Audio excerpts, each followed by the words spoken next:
बंगाल में चुनाव हारने के बाद रो पड़ी ममता बनर्जी। उनकी बातें सुन फट जाएगा आपका भी कलेजा।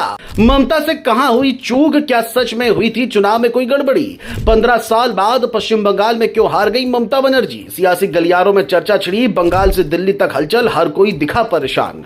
बंगाल की राजनीति में एक ऐसा चेहरा रहा जिसने सालों तक अकेले दम पर पूरा खेल संभाल कर रखा। एक महिला नेता जो हर चुनाव में खुद ही सबसे बड़ा चेहरा बनकर सामने आई, जिसने कभी हार मानना नहीं सीखा और हर चुनौती को सीधा जवाब दिया।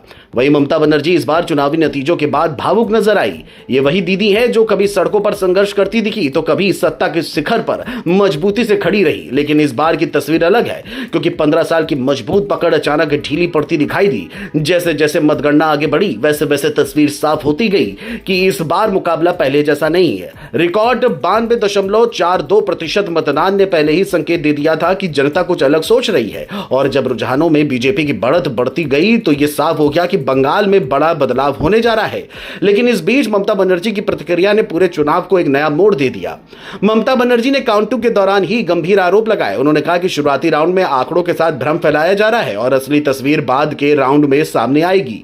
उन्होंने अपने कार्यकर्ताओं से अपील की कि कोई भी काउंटिंग सेंटर न छोड़े और पूरी प्रक्रिया पर नजर बनाए रखे। ममता ने यह भी दावा किया कि कई जगहों पर मतगणना रोकी गई और मशीनों में गड़बड़ी पाई गई। कल्याणी का उदाहरण देते हुए उन्होंने कहा कि 7 मशीनों में मिलान नहीं हुआ, जो सवाल खड़े करता है।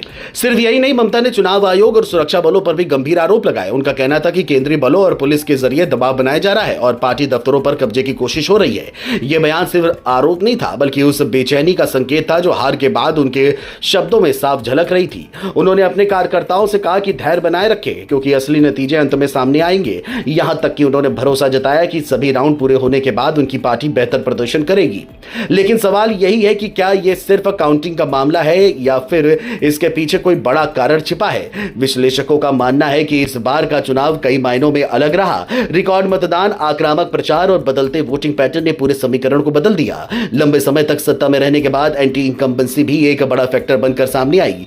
जनता का मूड बदला और उसी का असर नतीजों में दिखा। इसके साथ ही बीजेपी की रणनीति भी इस बार ज्यादा आक्रामक और जमीन से जुड़ी नजर आई। हर बूथ तक पहुंच, हर वर्ग को साधने की कोशिश और लगातार चुनावी अभियान ने माहौल बदल दिया। यही वजह है कि जहां एक तरफ ममता बनर्जी अपनी पकड़ बनाए रखने की कोशिश करती दिखी, वहीं दूसरी तरफ विपक्ष ने पूरी ताकत झोंक दी। अब सबसे बड़ा सवाल यही है कि ममता बनर्जी से कहां चूक हुई? क्या ये सिर्फ रणनीति की कमी थी या फिर जनता का भरोसा धीरे धीरे खिसक गया? क्योंकि 50 साल के बंगाल के इतिहास में ज्यादातर चुनाव एक तरफा रहे हैं, लेकिन इस बार मुकाबला अलग दिशा में चला गया। फिलहाल ये हार सिर्फ एक राजनीतिक हार नहीं है, बल्कि एक दौर के अंत का संकेत भी हो सकती है। ममता बनर्जी का संघर्ष और उनका सफर हमेशा चर्चा में रहेगा, लेकिन इस बार के नतीजों ने यह जरूर दिखा दिया है कि राजनीति में कोई भी स्थिति स्थायी नहीं होती। जनता का फैसला ही अंतिम होता है और इस बार वही फैसला पूरी कहानी बदलता नजर आ रहा है।